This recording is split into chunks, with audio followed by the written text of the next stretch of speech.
Kranti sir, welcome sir. Thank you ma'am. ప్రతి ఒక్కరికి శుభోదయం. ఈరోజు మనము సంపూర్ణ ఆరోగ్య జీవనశైలి ఇందులో భాగంగా మన యొక్క ఆహారపు అలవాట్లు ఎలా ఉండాలి, మనకు ఎన్నో రకాల ఆరోగ్య సమస్యలను ఎదుర్కొని వాటితో సతమతం అవుతున్నాము, వీటి నుంచి ఎలా బయటపడాలి అనే విషయాల గురించి ఇక్కడ తెలుసుకుందాము. ఇప్పుడున్న జీవనశైలిలో 25 ఏళ్ళు కూడా నిండక ముందే ప్రతి ఒక్కరూ ఎన్నో రకాల ఆరోగ్య సమస్యల్ని ఎదుర్కొంటున్నారు. ముఖ్యంగా BP, sugar, thyroid, diabetes, cancer, heart problems, kidney problems, menstruation problems, ఇలా ఎన్నో రకాల సమస్యలు వస్తున్నాయి. అది వయసుతో సంబంధం లేకుండా 25 ఏళ్ళ నుంచే వస్తున్నాయి. ఎస్పెషల్లీ కోవిడ్ తర్వాత ఇవి ఇంకా ఎక్కువైనాయి. మరి వీటి నుంచి మనము బయటపడటం ఎలా? వీటిని ఒకవేళ వచ్చుంటే ఆల్రెడీ ఈ జబ్బులు వచ్చుంటే ఎలా బయటపడాలి? రాకుండా మనము ఎలాంటి జాగ్రత్తలు తీసుకొని మన ఆరోగ్యాన్ని మనము కాపాడుకోవచ్చో ఇక్కడ తెలుసుకుందాము. ముఖ్యంగా దీనికోసం మనము ఏదేదో చేయాల్సిన అక్కర్లేదు.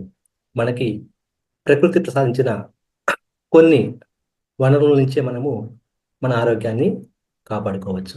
అందుకోసం మనం చేయాల్సింది ముఖ్యంగా మనం తాగే నీళ్ళ గురించి చిన్న మార్పు చేసుకుంటే బయటపడవచ్చు.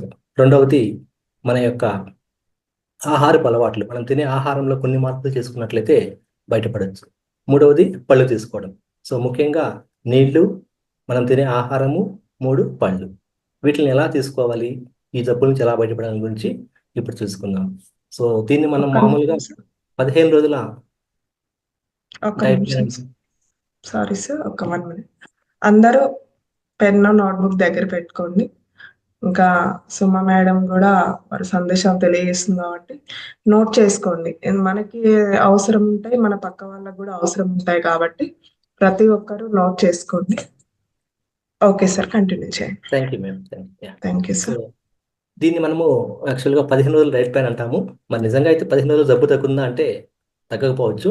కనీసం మనము 3 నెలల నుంచి 4 నెలల పాటు పాటిస్తే మీకు ఎలాంటి జబ్బు ఉన్నా సరే తగ్గిపోతుంది. మరి ఈ డైట్ ప్లాన్ గురించి తెలుసుకుందాము. ప్రతి ఒక్కరూ ఉదయం లేవగానే, సరేనా, మీరు బ్రష్ చేసుకున్నాక ఒక 2 గ్లాసుల వాటర్ తాగండి. ఇది చలికాలం కాబట్టి చలికాలంలో కొంచెం గోరువెచ్చని నీళ్ళు తాగవచ్చు. ఎండాకాలం అయితే చన్నీళ్ళు లేదా డైరెక్ట్గా తీసుకోవచ్చు. అలాగే 1 గంట తర్వాత మళ్ళీ తిరిగి మరొక 2 గ్లాసుల వాటర్ తాగాలి. సో లేయంగానే 2 గ్లాసులు నీళ్ళు తాగండి, తిరిగి 1 గంట తర్వాత 2 గ్లాసుల వాటర్ తాగండి. ఆ తర్వాత మనము సాధారణంగా బ్రేక్ఫాస్ట్ 8 నుంచి 9 మధ్య చేస్తుంటాము, టిఫిన్. సో టిఫిన్ చేసి అరగంట ముందు ఒక జ్యూస్ తాగాలి. అలాగే సాయంత్రం 4:30కి మరొక జ్యూస్ తాగాలి. మరి ఏ జ్యూసులు తాగాలంటే 7 రకాల జ్యూసులు చెప్తాను. ఈ 7 రకాల్లో మీకు నచ్చిన ఏవైనా 2 రకాల జ్యూసుల్ని ఉదయం ఒక జ్యూసు, సాయంత్రం ఒక జ్యూసు తీసుకోండి. సో ఈ 7 రకాల జ్యూసులు ఏంటంటే, మొదటిది పుదీనా, కొత్తిమీర, తులసాకు. పుదీనా ఎక్కువ ఉండాలి, కొత్తిమీర ఎక్కువ ఉండాలి, సమపాలలో ఉండాలి. తులసాకు మాత్రము కొంచెం ఉండాలి. సో ఈ మూడింటిని మిక్సీలో వేసి నీళ్లు కొంచెం పోసి, 1 గ్లాస్ వాటర్ పోసి బాగా మిక్సీ పట్టించి ఆ పిప్పిని తీసేసి ఆ జ్యూస్లో మనము కొంచెము ఒక అరదబ్బ నిమ్మరసం పిండుకోవచ్చు. మన దగ్గర ఉసిరికాయ ఉన్నా కానీ ఆ ఉసిరికాయని కూడా ఇందులో వేసి తీసుకోవచ్చు. అలాగే తేనెని ఇష్టపడే వాళ్ళు 1 స్పూను తేనె వేసుకొని తాగొచ్చు. రెండో రకం జ్యూస్ ఏంటంటే క్యారెట్, బీట్రూట్. ఇందులో మళ్ళా క్యారెట్ ఎక్కువ ఉండాలి. 4 క్యారెట్లు తీసుకుంటే ఒక చిన్న బీట్రూట్ ముక్క తీసుకోండి. దీన్ని మళ్ళీ జ్యూస్ పట్టుకొని నీళ్లు పోసుకొని మిక్సీలో వేసి సేమ్ నిమ్మరసము మరియు తేనె తాగవచ్చు. మీకు ఉసిరికాయ కూడా వేసుకునేకపోతే అది బాగుంటుంది. ఇంకా 3వ రకం జ్యూసు మునగాకు, కరివేపాకు. మునగాకు ఎక్కువ ఉండాలి, కరివేపాకు కొంచెం తక్కువ ఉండాలి. జ్యూస్ పట్టుకొని తాగొచ్చు. 4వది పాలకూర, కరివేపాకు. 5వది మిక్స్డ్ వెజిటేబుల్స్. వెజిటేబుల్స్ అనగానే ఏదైతే అనుకోవలేదు, మన ఇంట్లో దొరికేటివే. టమోటా కానీ, కీరా దోస కావచ్చు, లేదంటే బాగా పండిన దోసపండు కావచ్చు, లేదంటే సొరకాయ, బీరకాయ ఇలాంటి వాటితోనే మనము ఏవైనా మీకు నచ్చిన ఒక 2-3 వెజిటేబుల్స్ తీసుకొని వాటిని మిక్సీలో వేసి నీళ్లు పోసి ఆ పిప్పిని వడకట్టి తీసుకోవచ్చు. ఐదవది తవుడు జ్యూస్. తవుడు అంటున్నారు ఏంటి, ఇది మామూలుగా మనము పశువులకు వేస్తాం కదా అంటే, అవును, మనం మంచి ఆహారాన్ని మనం తినకుండా వాటికి వేస్తున్నాము. సో రైస్ మిల్లుకి వెళ్ళి అంత తవుడు తెచ్చుకోండి. ఈ తవుడిని ప్రతిరోజు రాత్రిపూట పడుకునే ముందు ఒక గ్లాస్ నీళ్ళలో వేసి అట్లా మూత పెట్టేసేయండి. ఉదయం కల్లా మీరు చూసారంటే నీళ్లు తేటగా పైకి వచ్చేస్తాయి.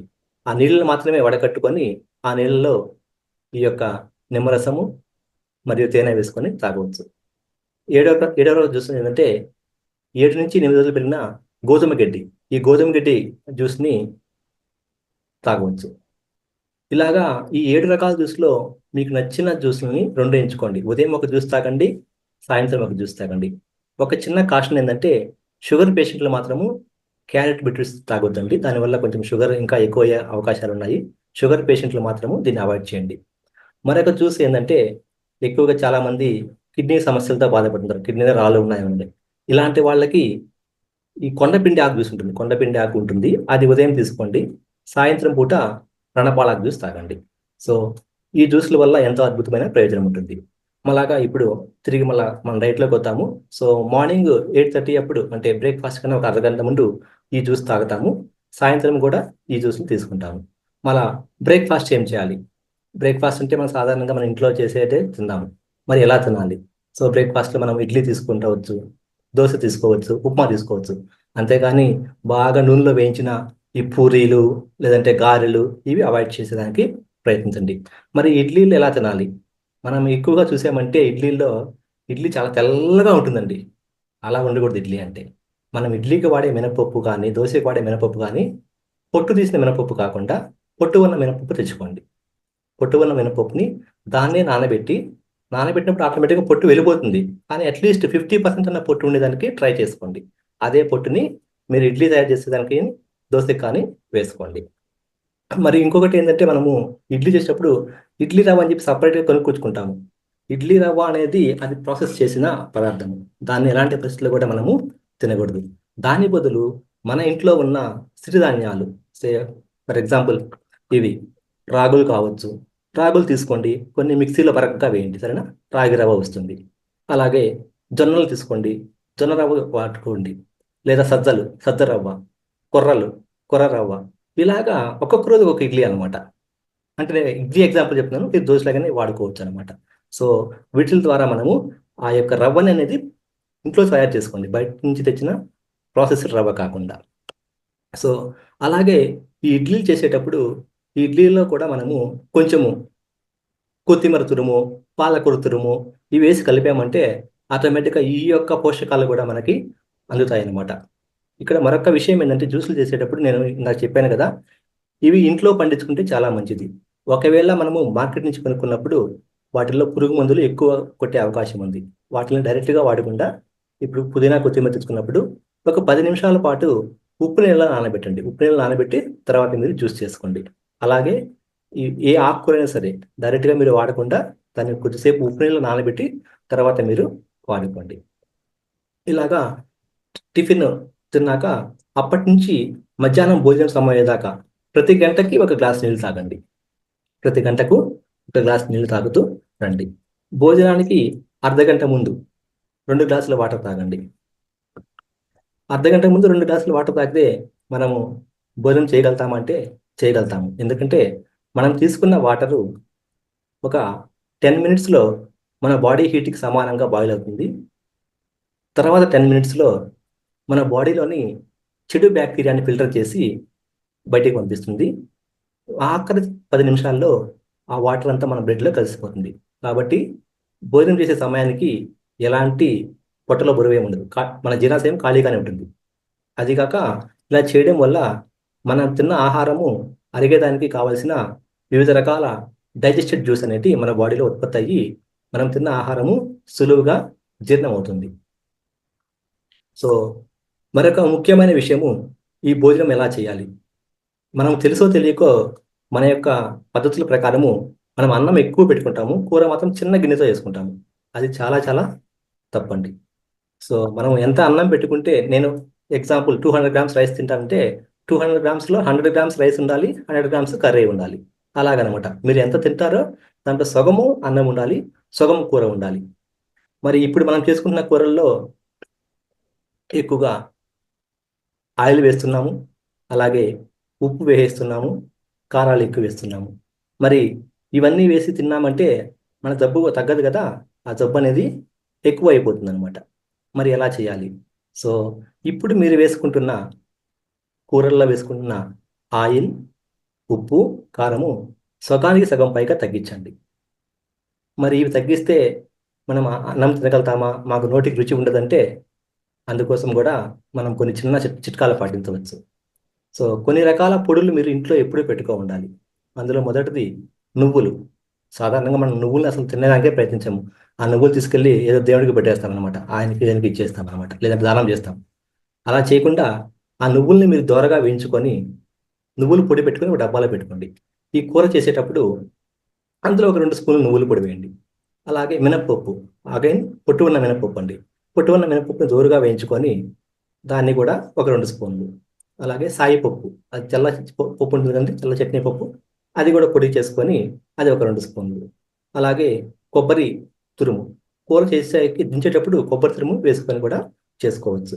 మరొకటి ఏంటంటే గ్రౌండ్ నట్స్, వేరుశనగ పప్పు, పల్లీలు అంటారు కదా, ఆ పప్పు. ఇలాగా మన ఇంట్లో ప్రతి ఒక్కరి ఇంట్లో ఈ 5 డబ్బాలు అనమాట: మినప్పప్పు పొడి, సాయిపప్పు పొడి, వేరుశనగ పప్పు పొడి, నువ్వుల పొడి, కొబ్బరి తురుము. ఇవి వేసుకోండి మీ కూరల్లో. వీటిని వేయడం వల్ల వీటన్నిటిలో కూడా కొంచెము ఆయిల్ ఉంటుంది. సో ఆయిల్ తగ్గిందనే భావన తగ్గిపోతుంది. అలాగే కాల్షియం, అదర్ ప్రోటీన్స్ కూడా చాలా పుష్కలంగా ఉంటాయి వీటిల్లో. సో మన యొక్క ఆరోగ్యము చాలా బాగుపడేదానికి అవకాశం ఉంది. ఇంకా నేను ఇలా తినలేకపోతున్నానంటే మీరు అన్నం తినేటప్పుడు ఒక అరదప్ప నిమ్మ చెక్క పిండుకొని కూరలో కలుపుకోండి. మనం హోటల్కి వెళ్తే ఇదే కదా పెడతారు. వాళ్ళు ఏం చేస్తాడు, ఎప్పుడో పాచిపోయిన బిర్యానీ ఇస్తాడు, దాని ముందు ఏమంటే ఒక నిమ్మకాయ ఇచ్చేసి 2 ఎర్రగడ్డలు పెట్టేసి బాగుందంటారు. అలాగే మనం కూడా ఇంట్లో కూడా ఒక అరదప్ప నిమ్మ చెక్క వేసుకున్నామంటే ఈ తినేటప్పుడు మనకు నాలుగుకి ఇంకా టేస్ట్ తెలియదు అనమాట, నిమ్మ చెక్క తినడం వల్ల. నిమ్మ చెక్క పిండుకోండి. అలాగే ఎర్రగడ్డలు తినేవాళ్ళు అలవాటు ఉంటే అవి కూడా ముక్కలుగా చేసుకొని తినవచ్చు. సో భోజనం అయిపోయినాక మరో ముఖ్య విషయం, భోజనం చేసేటప్పుడు ఎలాంటి పరిస్థితుల్లో కూడా వాటర్ తీసుకురాదు. ఈ భూమి మీద ఉన్న ఏ జీవరాశిలో కూడా తినే సమయంలో నీళ్లు తాగడు, ఒక మనిషి తప్ప. అది మనకు ఎందుకు అలవాటైందో తెలియదు కానీ తినేటప్పుడు మాత్రము నీళ్లు తాగండి. దానివల్ల మనం తిన్న ఆహారము సరిగా జీర్ణం కాదు. అందుకోసమే భోజనానికి ముందే అర్ధగంట ముందు 2 గ్లాసులు నీళ్ళు తాగమన్నాము. ఇక భోజనం అయిపోయిన తర్వాత 1.5 గంట సేపు నీళ్లు తాగకుండా ఉండేందుకు ప్రయత్నించండి. అప్పటి నుంచి మళ్ళీ తిరిగి సాయంత్రం 5:30, 6 గంటల వరకు ప్రతి గంటకి 1 గ్లాసు నీళ్లు తాగుతూ రండి. అలాగే 4వ సమయంలో ఇందాక చెప్పిన జ్యూస్లోంచి ఏదైనా ఒక జ్యూస్ని కూడా తీసుకోవచ్చు. 5:30కి 5:30, 6 సమయంలో మళ్ళా 2 గ్లాసులు వాటర్ తాగి ఇంకా అక్కడితో నీళ్లు తాగడం ఆపేసేయండి. రాత్రిపూట భోజనాన్ని అంటే డిన్నర్ని సాధ్యమైనంత త్వరగా, అంటే 7:30 లోపల తినేందుకు ట్రై చేయాలి. మరి ఏం తినాలి? ఆరోగ్యవంతులైతే మీరు ఇప్పుడు తిన్నట్లే ఈ పద్ధతిలో భోజనం తినొచ్చు. మనకి ఏమైనా సమస్య ఉన్నప్పుడు ఆ యొక్క సమస్య తగ్గాలి అంటే ఖచ్చితంగా పళ్ళు మాత్రమే తీసుకోవాలి. పళ్ళు ఎన్ని తీసుకోవాలి? ఒక పండు తీసుకుంటే సరిపోదు. పళ్ళెం నిండా, మీ ప్లేట్ నిండా మీకు ఎన్ని పళ్ళు కావాలో అన్ని పళ్ళు పెట్టుకోండి. పళ్ళు అంటే మళ్ళీ ఏదో ఆపిల్, గ్రేప్స్ ఇలాంటివి కాదండి. దీనివల్ల మళ్ళీ మనకు జబ్బులు ఎక్కువ అవుతాయి. మన ఇంట్లో పండుతున్న పళ్ళే. మన ఇంట్లో ప్రతి ఒక్కరింట్లో జామ చెట్టు ఉంటుంది, జామ పండు తీసుకోండి. బొప్పాయి పండు ఉంటుంది, బొప్పాయి, సపోటా. వీటిల్లో పురుగు మందులు కూడా చాలా తక్కువ కొడతారు. జామ చెట్టుకి ఎవరైనా పురుగు మందులు కొడతారా? కొట్టరు. బొప్పాయి చెట్టుకి కొడతారా? కొట్టరు. ఆల్మోస్ట్ కొట్టరు. సరేనా? అందుకోసము పురుగు మందులు తక్కువ కొట్టిన పళ్ళని తీసుకోండి. సో అది జామకాయ కావచ్చు, సపోటా కావచ్చు, బొప్పాయి కావచ్చు, ఇంకా కీరా దోశ కూడా తీసుకోవచ్చు. అది యాక్చువల్గా వెజిటేబుల్ అయినా కానీ అది కూడా మనము తీసుకోవచ్చు. కీరా దోశ తీసుకోవచ్చు. ఇలాగా ఇలాగా మీకు నచ్చిన పళ్ళు పళ్ళెం నిండా పెట్టుకొని తినండి. ఇవి తిన్నాక కూడా సార్ త్వరగా తినమంటున్నారు, మరి రాత్రి కూడా మాకు ఆకలి వేస్తుంది అంటే ఒక గ్లాసు రాగి జావా వేడి చేసుకొని పడుకునే ముందు తాగండి. ఇక మీకు ఎలాంటి పరిస్థితులు కూడా ఆ ఆకలి అనే ఫీలింగే రాదనమాట. సో ఈ పద్ధతిని ఒక 15 రోజుల నుంచి పాటు పాటించారంటే మీలో అద్భుతమైన మార్పు కనిపిస్తుంది. ఒక 3 మంత్స్ పాటించారంటే మీకు ఉన్న జబ్బు పూర్తిగా తగ్గిపోతుంది. ఈ డైట్ ఫాలో అయ్యేటప్పుడు ఏవైనా సమస్యలు, ఫర్ ఎగ్జాంపుల్ బీపీ, షుగర్ ఉన్నప్పుడు మీ బీపీ యొక్క వాడే మందుని కూడా తగ్గించుకోవాల్సి వస్తుంది. ఎందుకంటే ఇవి పాటించడం వల్ల ఆటోమేటిక్గా కంట్రోల్ అయిపోతాయి అనమాట.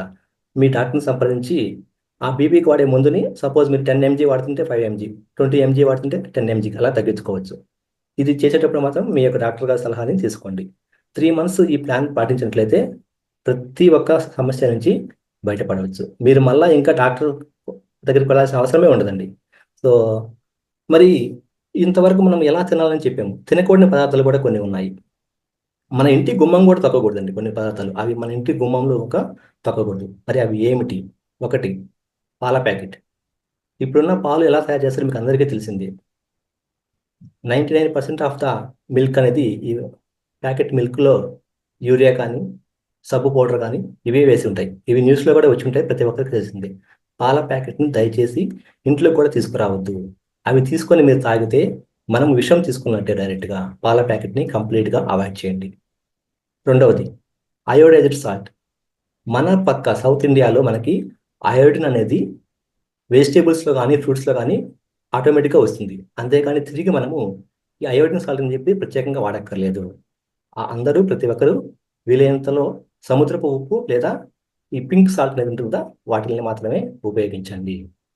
మూడోది, ఫారిన్ ఎగ్ అండి. అంటే నాటు కోడిగుడ్డు కాకుండా ఈ బాయిలర్ కోడిగుడ్డు ఉంటుంది కదా, అది. నేను ఎగ్గు తినొద్దని చెప్పట్లేదు. ఈ ఎగ్గును మాత్రము ఇంట్లో కూడా తీసుకోవద్దా. ఈ తెల్లగా ఉంటుంది ఎగ్ అనేది, అది మాత్రము ఫారిన్ కోడిగుడ్డుని ఇంట్లో కూడా తీసుకురావద్దు. మరొకటి, బాయిలర్ చికెన్. ఒక చిన్న కోడి పిల్లని తీసుకొని దానికి ఇంజెక్షన్ వేస్తే అది ఒక నెల లోపల ఒక 2-3 కేజీలు పెరిగిపోతుంది. అది నిజంగా చికెనా అండి? కాదు, అది ప్రోటీన్ల ముద్ద. అది తినడం వల్ల మన యొక్క హార్మోన్స్ అన్ని ఇన్బ్యాలెన్స్ అయిపోయి ఎన్నో సమస్యలు. ఫర్ ఎగ్జాంపుల్ చిన్నపిల్లల్లో 10 years కాకుండానే వాళ్ళకి మెన్స్ట్రుయేషన్ రావడము, పీరియడ్స్ రావడము, క్యాన్సర్స్, రకరకాల క్యాన్సర్స్, వీటికన్నిటికీ కారణము ఈ హార్మోన్ల ఇన్బ్యాలెన్స్ అనమాట. మరొకటి, జీన్ మాడిఫైడ్ చేపలు అనమాట. మనము రొయ్యల గుంటలో చేపలు పండిస్తాం కదా, అవి. ఈ 5 పదార్థాలని ఎటువంటి పరిస్థితుల్లో కూడా మీ ఇంట్లోకి తీసుకురాకండి. మరొకసారి చెప్తాను ఇవేందనేది. Milk packet, iodine salt, foreign egg, boiler chicken, fish. Okay, fish and అదే మనకు కావచ్చు, మాంసం కావచ్చు. ఈ 5 మాత్రము ప్రతి ఒక్కరూ అవాయిడ్ చేయండి. అలాగే ఈ డైట్ ప్లాన్ ఫాలో అయ్యేటప్పుడు ఒక 5 రకాల వస్తువులకి దూరంగా ఉండండి. మళ్ళీ దాంట్లో కూడా పాలు, చింతపండు, మాంసాహారం, అది ఎటువంటి మాంసమైనా సరే ఆ మాంసాహారము, వీటిని కంప్లీట్గా మనము అవాయిడ్ చేయాలండి. ఈ పద్ధతుల్ని, చింతపండు కూడా, ఈ పద్ధతులను పాటించిన ద్వారా మీరు ఎలాంటి సమస్య నుంచి అయినా సరే బయటపడవచ్చు. ప్రతి ఒక్కరూ మీరు ఫాలో కండి. అలాగే మీ ఇంట్లో ఉన్న వాళ్ళకి, మీ చుట్టుపక్కల వాళ్ళకి చెప్పి మన ఆరోగ్యాన్ని మనమే కాపాడుకుందాము. ప్రతి ఒక్క ఇల్లే హాస్పిటల్, మన యొక్క వంటిల్లే వైద్యశాల. అంతేగాని మనం ఎక్కడికో పరిగెత్తబడలేదు. ఇవి పాటించడం వల్ల దాదాపు 90-90% వరకు మన జబ్బుల్ని మనమే కంట్రోల్ చేసుకోవచ్చు. నాకు ఈ అవకాశం ఇచ్చినటువంటి పార్వతి మేడం గారికి ధన్యవాదాలు. Thank you ma'am. Thank you sir. చాలా క్లాస్ వండర్ఫుల్ గా ఉంది. ప్రతి ఒక్కరు నిత్య జీవితంలో ప్రతి ఒక్కరు పాటించాల్సిన చాలా చక్కగా వివరించారు సార్. ప్రతిదీను కూడా జ్యూస్లు అయితేనేమి, ఆహార విషయాలు మనం డైలీ తీసుకునేటివి, అవి బుక్ లో చదివి వదిలేసేటివి కాకుండా ప్రతి ఒక్కరు పాటించినట్లయితే, అన్ని ఒకేసారి పాటించకుండా 1 by 1 ఒకటొకటి తగ్గించుకుంటూ ఉండండి. అందరూ ఒకేసారి మౌల్డ్ అవ్వాలంటే కష్టం. కాబట్టి 1 by 1 రోజు ఒకటి తగ్గించుకున్నా కూడా మన జీవితంలో చాలా చేంజెస్ వస్తుంటాయి. అలాగే మనకు తెలిసిన విషయాలు 10 మందితో పంచుకోవడం వల్ల మన వల్ల ఇంకొకరి ఆరోగ్యం కూడా బాగుపడుతుంది కదా. అందుకని నోట్ చేసుకొని ప్రతి ఒక్కరు, మన చుట్టుపక్కల అందరూ దాని రిలేటెడ్ ప్రాబ్లమ్స్ ఉన్న వాళ్ళే కనిపిస్తారు. కాబట్టి మనం ఈ సంస్థ ద్వారా మనం ఎంతో కొంత జ్ఞానాన్ని నేర్చుకుంటున్నాం కాబట్టి అదే జ్ఞానాన్ని మీకు తెలిసిన వాళ్ళకి పంచండి. వేరేదేం లేదు ఇక్కడ. Thank you sir. చాలా చక్కగా చెప్పారు. ఒక్కసారి సార్ క్లాప్ చేయండి.